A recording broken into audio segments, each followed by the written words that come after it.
Changer de fil est ici interdit. Oui, réponse A.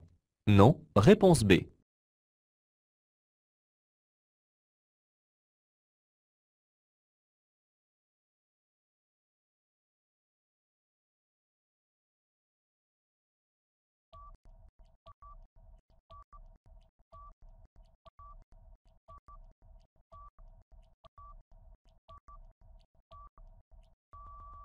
La circulation est chargée et elle s'établit en fil.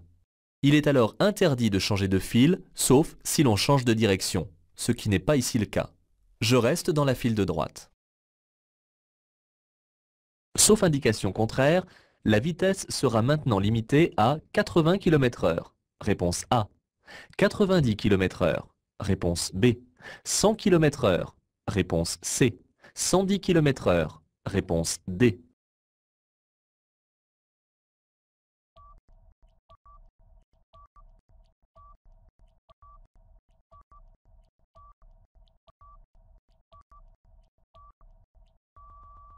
Ce panneau de danger indique que désormais la circulation s'effectue dans les deux sens. Comme je circule hors agglomération, ma vitesse sera donc limitée à 90 km/h, sauf indication contraire. Cette commande permet de régler la puissance des feux. Oui, réponse A. Non, réponse B.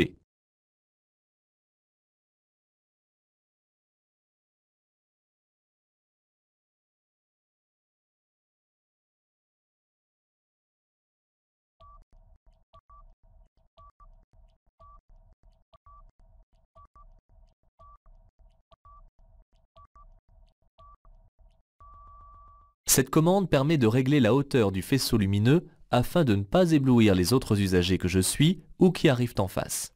Plus mon véhicule est chargé, plus je dois baisser le faisceau. Ce panneau indique les distances à parcourir pour rejoindre les villes mentionnées. Oui, réponse A. Non, réponse B. Une prochaine bifurcation d'autoroute. Oui, réponse C. Non, réponse D.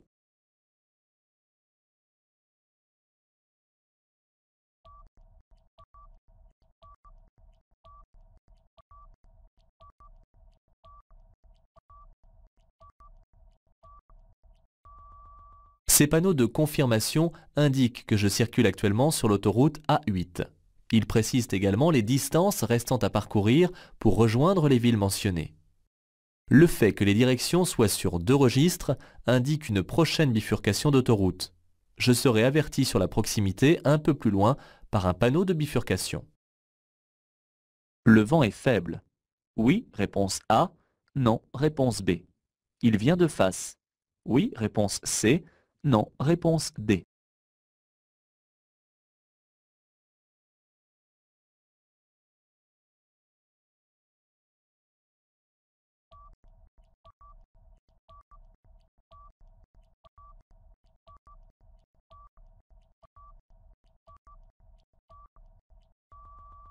Du fait que la manche à air est légèrement levée, le vent est considéré comme faible. Si le vent était nul, la manche à air serait contre le poteau. Dans le cas où le vent serait fort, la manche à air serait pratiquement à l'horizontale. Le vent vient de face. À droite, le stationnement s'effectue en créneau. Oui, réponse A. Non, réponse B. Pour stationner, je manœuvre obligatoirement en marche arrière. Oui, réponse C. Non, réponse D.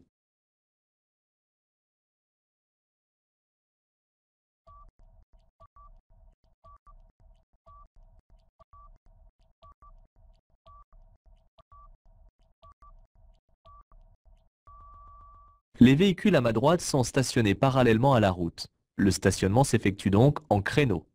D'une manière générale, pour stationner ainsi, il est préférable d'effectuer la manœuvre en marche arrière.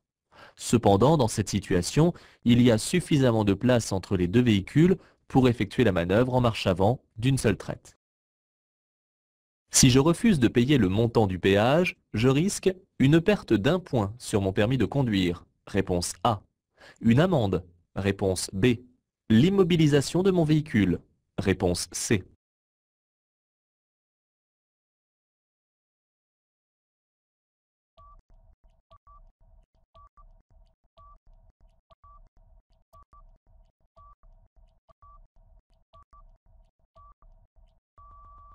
Si je n'acquitte pas le montant du péage correspondant au parcours et à la catégorie du véhicule que j'utilise, je risque de payer une amende en plus du montant du péage. Dans cette situation, je peux allumer mes feux de route. Oui, réponse A. Non, réponse B. Je peux faire un appel lumineux avec mes feux de route. Oui, réponse C. Non, réponse D.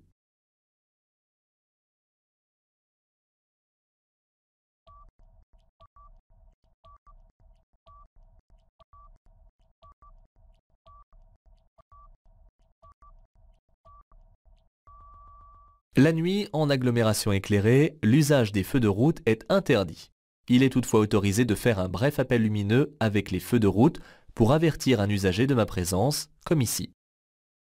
Je suis conducteur novice. En circulant à 80 km/h, ma vitesse est ici encore trop élevée. Oui, réponse A. Non, réponse B.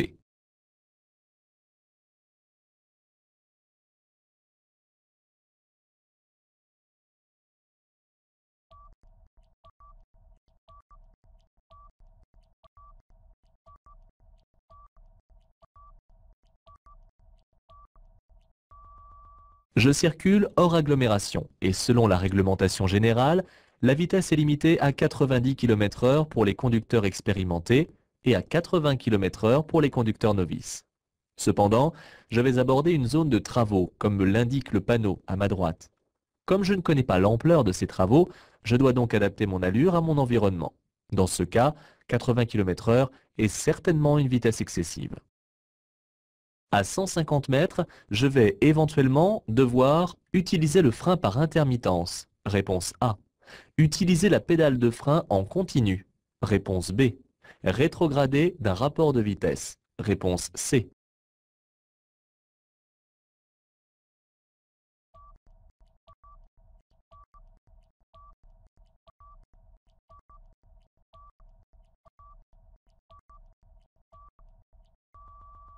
Ce panneau de danger annonce que je vais aborder une descente dangereuse à 150 mètres. Il ne concerne pas que les poids lourds, aussi je dois le prendre en compte. Le panneau qui le complète recommande d'utiliser le frein moteur. Cela signifie qu'il faut éventuellement rétrograder et appuyer de façon intermittente sur la pédale de frein. Freiner constamment risque de faire perdre la faculté de freiner au bout d'une minute à peine. La limitation de vitesse prend effet immédiatement. Réponse A. À 200 mètres. Réponse B.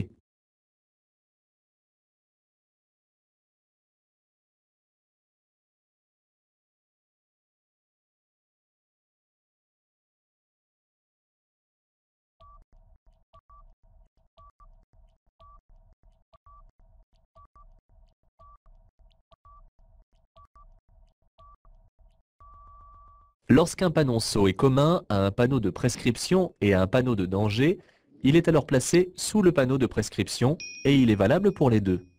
Ici, le panonceau complète le panneau sous lequel il est directement placé, c'est-à-dire l'interdiction pour les véhicules de transport de marchandises.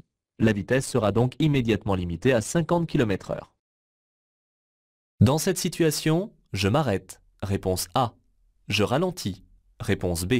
Je passe. Réponse C.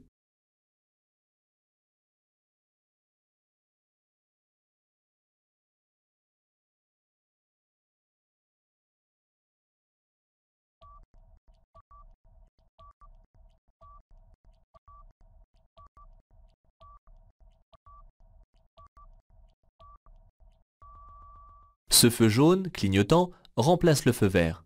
Il signifie qu'il y a un danger à proximité, mais que l'on peut tout de même passer avec prudence. Ici, le feu a été implanté pour faciliter la traversée des piétons. En effet, quand le feu passe au jaune fixe, puis au rouge, leur signal lumineux passe alors au vert. C'est donc à ce moment-là que je dois m'arrêter. Ce panneau annonce la proximité d'une école. Réponse A. D'un endroit fréquenté par des enfants. Réponse B. D'un passage pour piétons. Réponse C.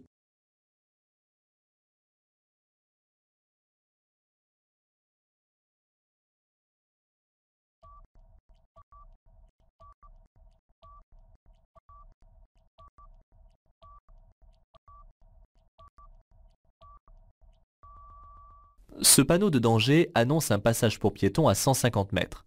Je dois donc ralentir dès à présent. Je serai obligé de céder le passage aux piétons qui seront engagés sur ce passage. En cas de non-respect de cette règle, je risque une forte amende, une perte de 4 points sur mon permis de conduire, ainsi qu'une suspension de ce dernier. Le panneau de danger qui indique la proximité d'un endroit fréquenté par les enfants, tel une école, est différent. Le point mort est à utiliser dans les descentes. Oui, réponse A. Non, réponse B. Se situe entre la cinquième et la marche arrière. Oui, réponse C. Non, réponse D.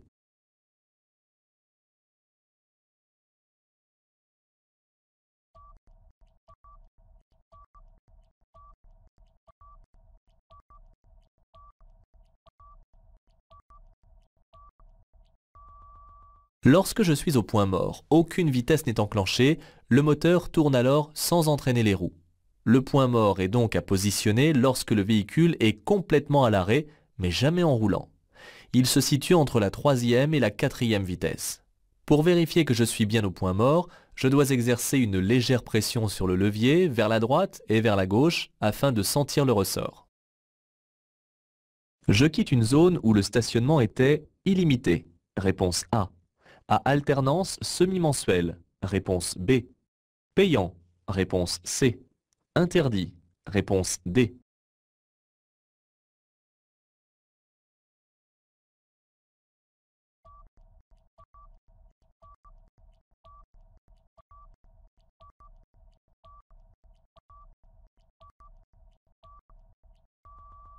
Ce panneau indique que je quitte une zone à stationnement réglementé. En effet, le stationnement était autorisé mais payant, donc limité dans le temps. Comme aucune date n'apparaît dans ce panneau, le stationnement ne s'effectuait pas à alternance semi-mensuelle. Le panneau de croisement difficile est réglementaire. Oui, réponse A. Non, réponse B. Je cède le passage aux usagers arrivant en face. Oui, réponse C. Non, réponse D.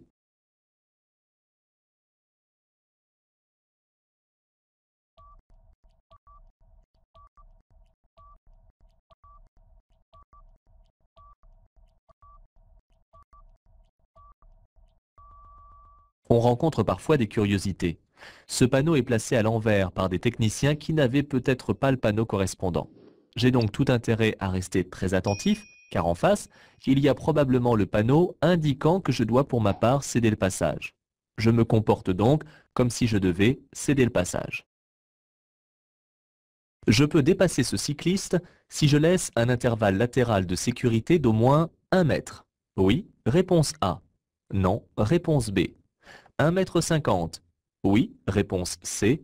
Non, réponse D.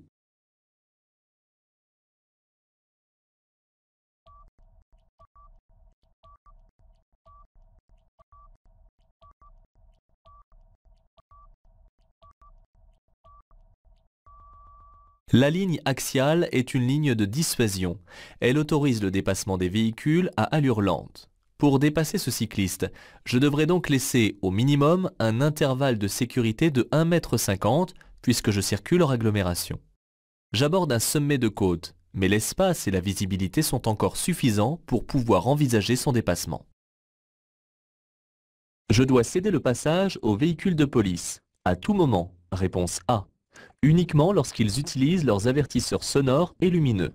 Réponse B.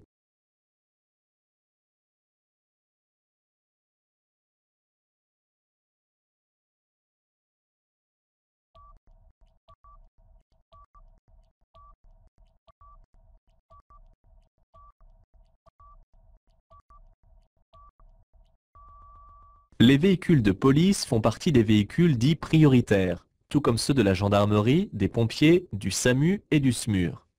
Lorsqu'ils utilisent leurs avertisseurs sonores et ou lumineux, je suis obligé de leur céder le passage. Si je ne respecte pas cette règle, je risque une forte amende, une perte de 4 points sur mon permis de conduire, assortie d'une suspension. Dans ce tunnel en agglomération, je peux circuler avec les feux de position seuls. Oui, réponse A. Non, réponse B.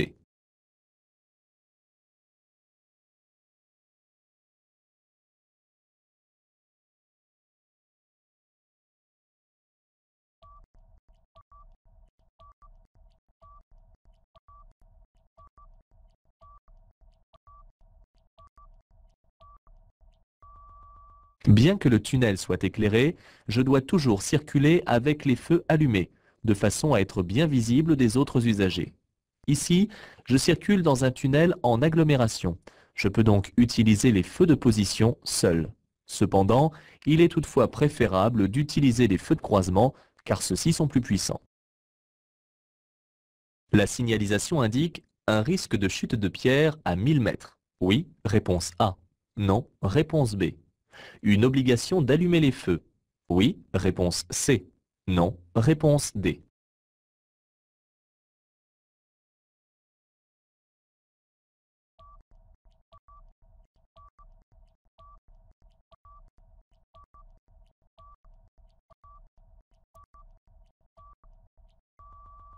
Je circule hors agglomération.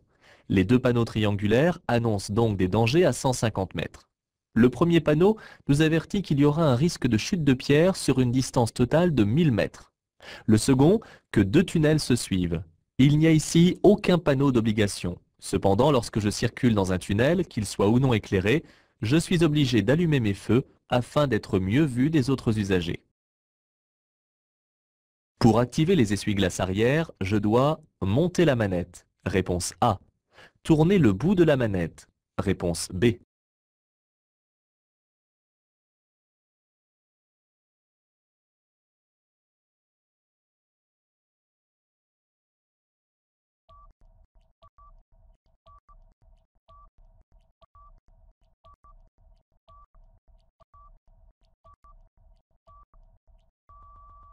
Sur ce véhicule, en montant la manette, j'activerai les essuie-glaces avant. Plusieurs fréquences de balayage sont possibles. I, intermittent. 1, normal. Et 2, rapide. Je peux également activer le lave-glace en tirant la manette vers moi. En tournant le bout de la manette, j'activerai les essuie-glaces arrière et le lave-glace arrière en plaçant le symbole choisi en face du point blanc. Attention, ces commandes varient d'un véhicule à un autre.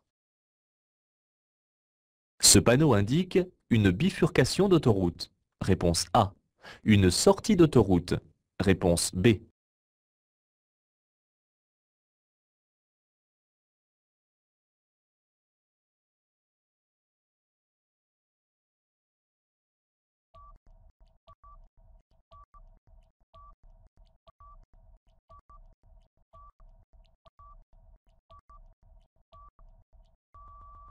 Une bifurcation d'autoroute et une sortie d'autoroute sont différentes, tant dans leur définition que par les panneaux de signalisation qui les annoncent.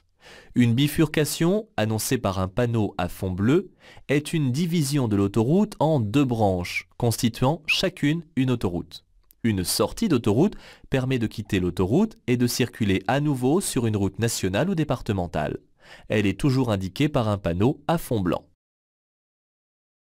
Le marquage jaune au sol sert à interdire l'arrêt dans cette rue. Réponse A. À interdire le stationnement sur le trottoir seulement. Réponse B.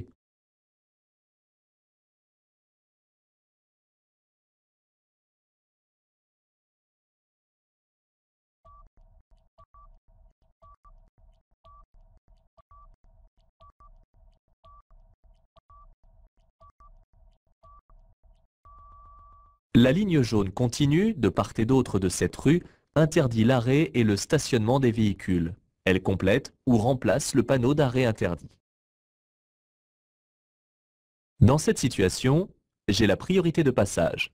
Réponse A. Je cède le passage aux usagers venant de droite. Réponse B.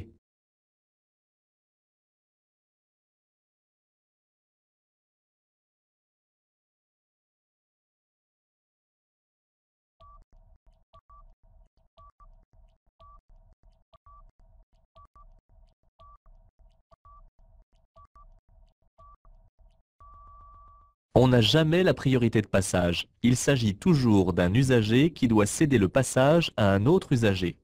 La priorité ne se prend pas. En l'absence de signalisation, il faut appliquer d'office la règle de la priorité à droite.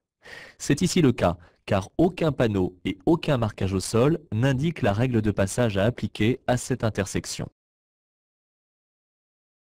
Si possible, j'utilise les deux mains pour régler le rétroviseur. Oui, réponse A. Non, réponse B.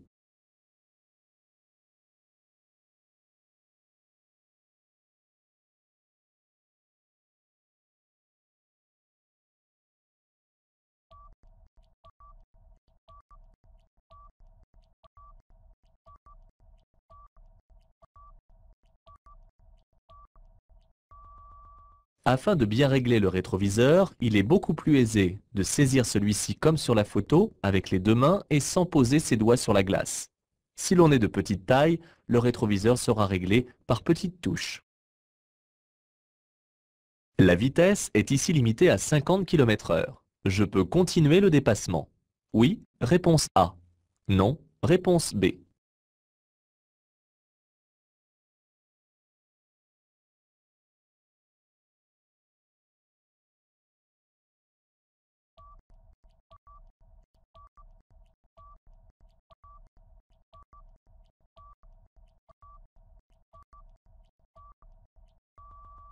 Il n'est pas interdit à un véhicule d'allure sportive de circuler en dessous de la vitesse limite. Si je ne dépasse pas la limitation de vitesse, je peux continuer la manœuvre en cours. La signalisation m'interdit de dépasser dès maintenant. Oui, réponse A. Non, réponse B.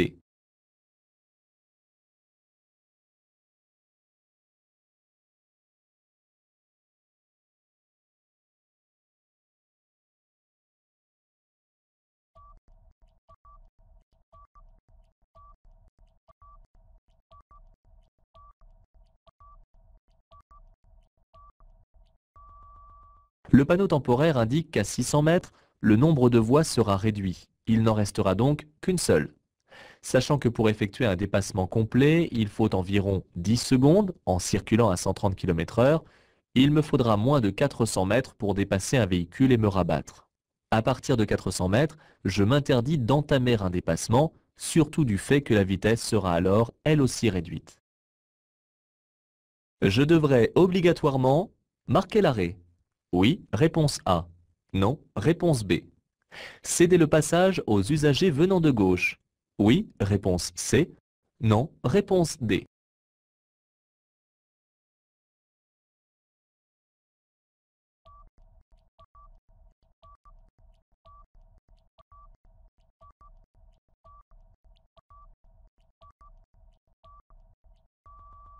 Ce panneau de danger indique que j'aborde un carrefour à sens giratoire. Avant de m'y insérer, je devrais céder le passage si des usagers venant de gauche circulent sur l'anneau. Je ne serai donc pas obligé de marquer l'arrêt. Je peux m'arrêter avant le panneau. Réponse A. Après le panneau. Réponse B.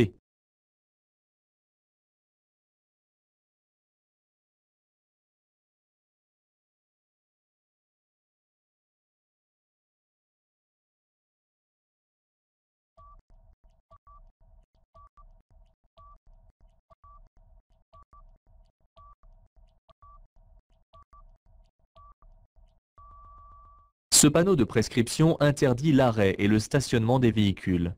La flèche orientée vers le haut précise que cette interdiction s'étend après le panneau.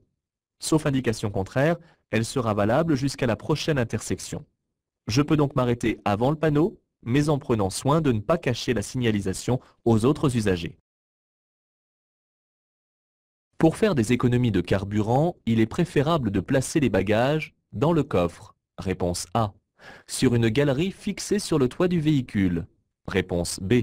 Dans une remorque attelée au véhicule. Réponse C.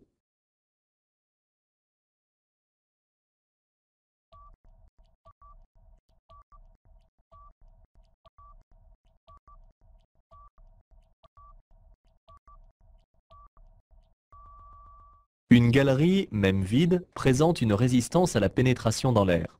La consommation de carburant est donc augmentée.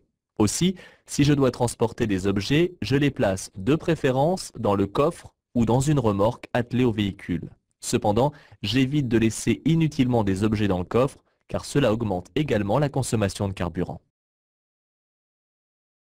Après le panneau, je vais pouvoir m'arrêter. Oui, réponse A. Non, réponse B. Stationner. Oui, réponse C. Non, réponse D.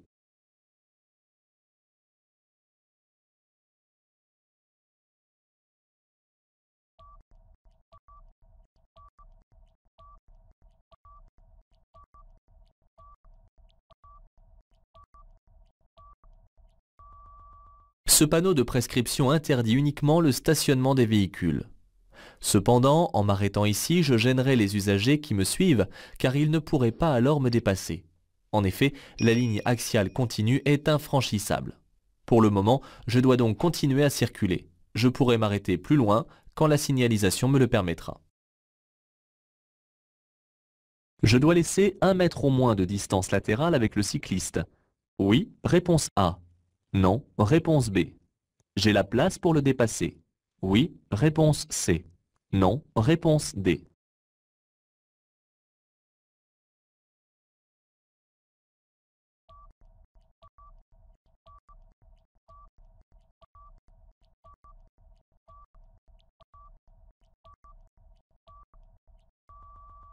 Je circule en agglomération. Je dois donc laisser au moins 1 mètre de distance latérale lors du dépassement de ce cycliste. Celui-ci va revenir un peu sur la route après l'intersection afin de ne pas raser le trottoir. Un véhicule arrive en face. Je n'ai pas la place pour passer en toute sécurité, alors j'attends un peu derrière lui pour passer ensuite bien largement. En tant que conducteur novice, ma vitesse est limitée à 80 km/h. Réponse A. 90 km/h. Réponse B. 110 km/h. Réponse C. 130 km/h. Réponse D.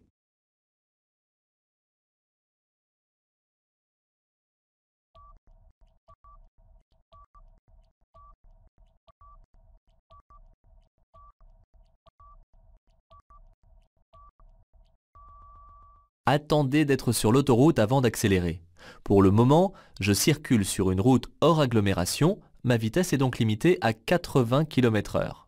Dans 800 mètres, je circulerai sur une autoroute, elle sera alors limitée à 110 km/h pour les conducteurs novices. Je continue tout droit. Je m'arrête. Réponse A. Je ralentis. Réponse B. J'accélère. Réponse C.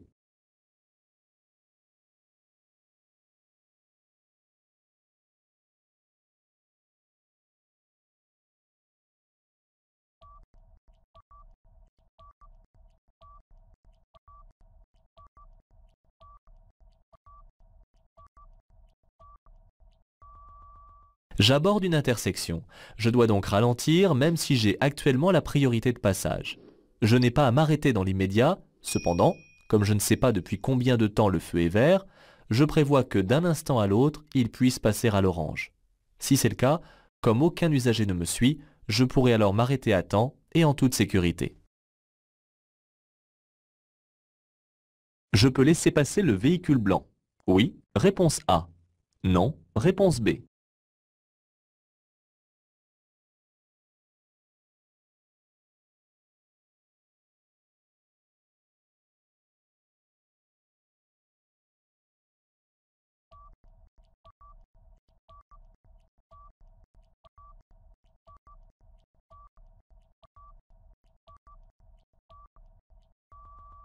L'usager à droite doit marquer l'arrêt et céder le passage. Je n'ai pas à le laisser passer. Attention, car si je le fais, l'usager qui me suit risque d'être surpris par mon comportement inadapté. Je continue donc à circuler tout en ralentissant et en surveillant le véhicule blanc ainsi que le comportement de son conducteur. Le véhicule bleu à droite est bien stationné. Oui, réponse A. Non, réponse B.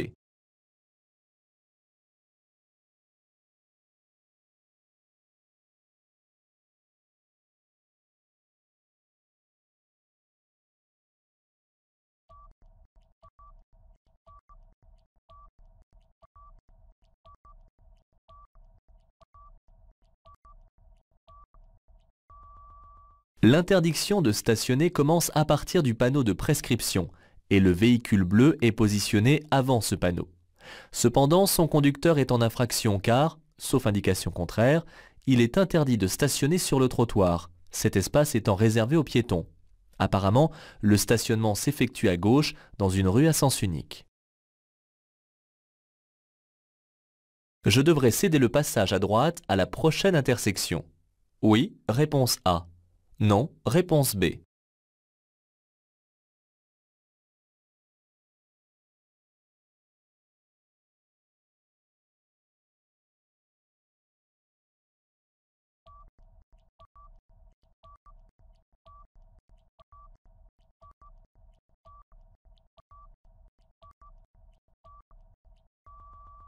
En l'absence de signalisation, il faut appliquer d'office la règle de la priorité à droite. C'est ici le cas car aucun panneau et aucun marquage au sol n'indiquent la règle de passage à appliquer à la prochaine intersection.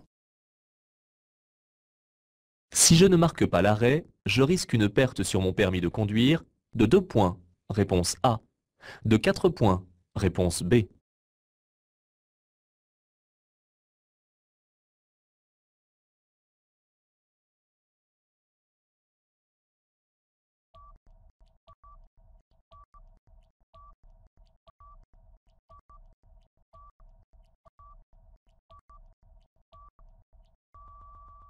Lorsque j'aborde une intersection dotée d'un stop, je dois marquer un temps d'arrêt à la limite de la chaussée abordée.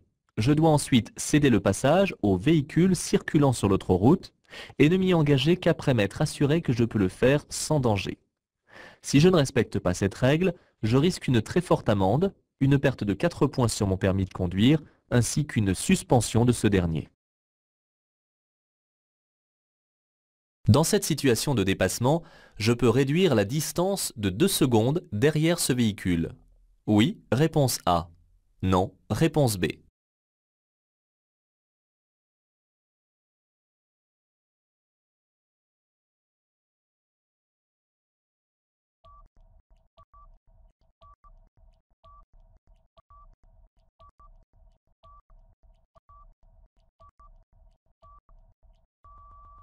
Méfiez-vous de la circulation qui s'établit comme ici en file, car on a trop tendance à se suivre de trop près les uns les autres. Je suis actuellement trop près de ce véhicule dans ma manœuvre de dépassement et je risque la collision en cas de ralentissement brusque devant moi. À 100 mètres, si je continue tout droit, je risque une perte de 4 points sur mon permis. Oui, réponse A. Non, réponse B. Une suspension de mon permis. Oui, réponse C. Non, réponse D.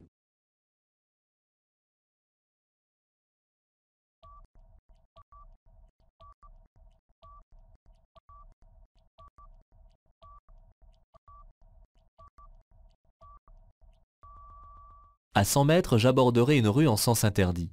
Si je continue à circuler dans cette rue, je risque alors une forte amende, une perte de 4 points sur mon permis de conduire, ainsi qu'une suspension de ce dernier. Je ne m'engage dans cette rue que si j'ai à tourner à gauche ou à droite.